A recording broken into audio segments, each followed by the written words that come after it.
Kilala na ang mga Pilipino sa buong mundo na matitibay at malalakas pagdating sa larangan ng suntukan at likas na mababait at humble pag iyong nakakasalamuha.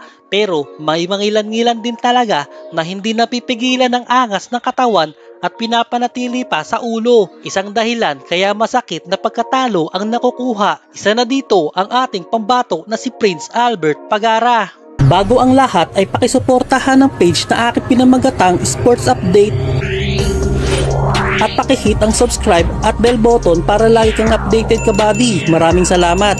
Ang bida natin ay ipinanganak sa Maasin, Southern Leyte. Kasama ang kapatid na si Jason Pagara ay pinasok niya ang pagboboxing at naging profesional noong August 18, 2011 sa edad na 17 anyos at tinalo niya via round 2 knockout ang kapwa debutant na si Sandy Cahill at marami pang impresibong laban ang kanyang naipanalo at marami dito ay via knockout kaya naman unti-unti ay nakilala at tumatak na sa mga Pilipino ang isang Prince Albert Pagara. June 21, 2014, nakuha ni Pagara ang unang title na IBF International Super Bantamweight Belt laban kay Hugo Partida. Dinimolish ni Pagara ang Meksikano via technical knockout sa unang round ng kanilang laban. Isa si Pagara sa mga rising prospect noon na talagang inaabangan ng mga Pilipino kapag may laban ito. Isa rin si Pagara na inaasahan na susunod sa yapak ng ating pambansang kamao, Manny Pacquiao. Ngunit di gaya ni Manny Pacquiao na humble at tahimik lang kahit na binubuli na ng mga nakakalaban nito, ay kabaliktaran naman po nito si Pagara dahil talagang pumapalag ito at nakikipagsabayan sa paangasan sa mga nakakalaban nito. At pagdating naman sa ibabaw ng ring ay talagang risk taker ito dahil sa ginagawang mga stylish na pag-ilag sa mga suntok ng kalaban. At makikita mo talaga kay Pagara ang tatak Pinoy Warrior na talagang nakikipagsabayan ng suntukan sa mga katunggali. Fast forward kabady, taong 2016, pangalawang pagdepensa ni Pagara sa kanyang titulong WBO Intercontinental Super Bantamweight title.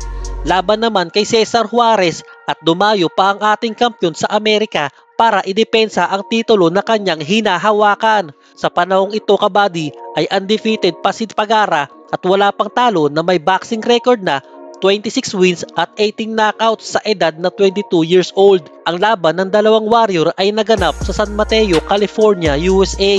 Kampante si Pagara sa laban na ito mga kabady dahil naniniwala siya na walang makakatalo sa kanya sa mga panahong ito at kaya niya mapabagsak ang Meksikanong dating nagpahirap kay Donaire sa loob ng ring. At sa pag-uumpisa ng laban, nagawang makipagsabayan ng Meksikano kay Pagara at ganoon pa rin hindi pa rin nawala ang pagkaangas ni Pagara sa loob ng ring, lalo na at napatumba ni Pagara si Juarez noong round 1 na lalong nagpakampante sa ating kampiyon.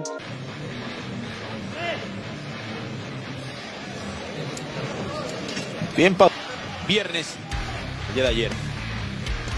Arrancamos ya con todo, taloncillos para Pagara, Albert Pagara y los típicos colores corazón Juárez. Ya acá del combate, porque el combate que tuvo con Donaire fue de vida o muerte. Además, dato, gimnasio nuevo para César Juárez, para este con récords, tiene los rivales en un momento mismo físico. Tamaño, mismo alcance, 2 añitos de diferencia. Funcionaba el público, pero bien se defendía César Juárez, que busca ahora atacar y cambia todo y pone las cosas en perspectiva. Una entrada en corto ahí, de mano izquierda, envía la lona cuando iba con el impulso César Juárez. Ahí está el impulso, buscaba atacar, lo esperaba Albert Pagara y le recetaba. Ahí está el impulso, buscaba atacar, lo esperaba. Cuidadoso con las entradas porque se iba de nuevo, fallaba y lo sorprendía Albert, porque lo entrega todo. Buena la combinación. Viendo boxeo gracias a Bean Boxing. Combina ahora César Juárez. Tercer asalto, la pelea pactada 12. Buena la mano izquierda de parte de César Juárez cuando atacaba Pagara. Le pondría en una situación importante. Filipino, de nuevo el filipino con la mano derecha con poder. Se estremecía César Juárez, ataca ahora el príncipe Pagara. Y le dio bien. 1 minuto para que finalice el tercero.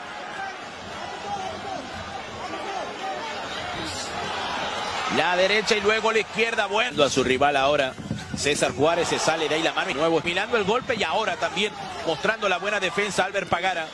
Buscando con poder ahora César Juárez. Trata de emparejar las acciones, quiere llevar a la víctima. Le responde, pero Jorgito Ebro, Candelita, Candelita de nuevo. Ataca ahora César Juárez a su rival. Le responde Pagara, la mano. La izquierda, que es sinónimo del boxeo de Albert Pagara, le responde bien también con un upper en corto de izquierda. César Juárez. Ahora qué valentía la dejó. Y atacando. Combina. Buen combate, entretenido. Con acción. Con Esta noche hasta el momento nos llena de mucha alegría. Y metiendo presión César Juárez. Ahora con la mano para César Juárez. También muy joven. También jovencito. Castigando el cuerpo. Ahora será el punto de inflexión del combate. De esa forma haces mucho gasto, ¿eh? Va a terminar el sexto y está atacando con todo César Juárez. Vamos a ir a la pausa y seguimos con esta guerra deportiva. El sexto y está atacando con todo César Juárez. Vamos a ir a la pausa. Sa part na ito, kabady, unti-unti nang nababawian si Pagara at mangyayari ang hindi inaasahan na nagpatahimik sa buong boxing fans ng Pilipinas. Y atacando con la mano izquierda, ahora golpeando con metralleta de golpes, Jorgito Ebro. Y el corazón de Guerrero, que no le cabe en el pecho porque sigue atacando con toda la mano izquierda, luego la derecha de parte de César Juárez, castigando a Albert Pagara. Vaya pelea, Jorgito Ebro, Candelita, Candelita en las 122 libras. Filipinas, sinónimo de buen boxeo. Y un mexicano así nunca estará perdido. Un mexicano con corazón. En su ataque César Juárez con todo el... Es de nerviosismo, de preocupación por parte de Pagara. 122 libras y se tambaleó. Albert Pagara ataca con todo. César Juárez y se va a la lona. Se va a la lona el príncipe Pagara. Te decía, se tambaleaba cuando salía caminando al centro del ring y lo veo muy mal. Creo que se acaba esto por la vía rápida y ahí está. Por la vía del knockout, KO. La victoria. Sí, la vía del knockout, KO. La victoria. Sí, y lo veo muy mal. Creo que se acaba esto por la vía rápida del knockout, KO. La victoria. Poco mellando el cuerpo. Hindi ako nanalo. Ginawa ko naman lahat pero naunahan lang tayo. Sorry talaga. Sa susunod, butihan natin. Mag-ingat tayo.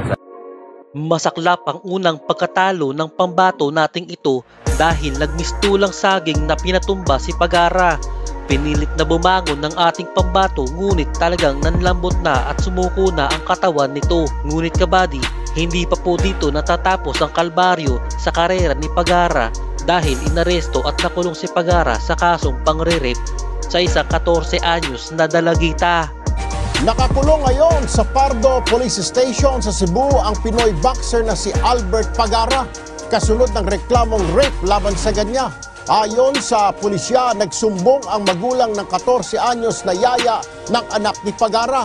Habang natutulog anya ang kanyang anak sa bahay ni Pagara ay pinagsamantalahan siya ng naturang boksingero. Inaantay na lang ang resulta ng medical exam sa biktima na siyang gagamiting ebidensya sa isasampang kaso laban sa kanya sa korte. Gawas na siya? Si Juan ba? Oo. Si Aidon Pagara ba? Oo. Okay na? Nagagawas na? Oo. Para doon kanang ba kanang visual harassment ito ba? Gipaubos ra yung kaso ba? Mayo. Guys, ngayon nakalabas na si Pagara, di ba? So, ayun, tumawag sa akin yung pulis si Pagara. So, kung na kayo mag-alala guys, ayun, lumapas na si Pagara. So, sana makabalik na siya sa laban. Yun, di ba?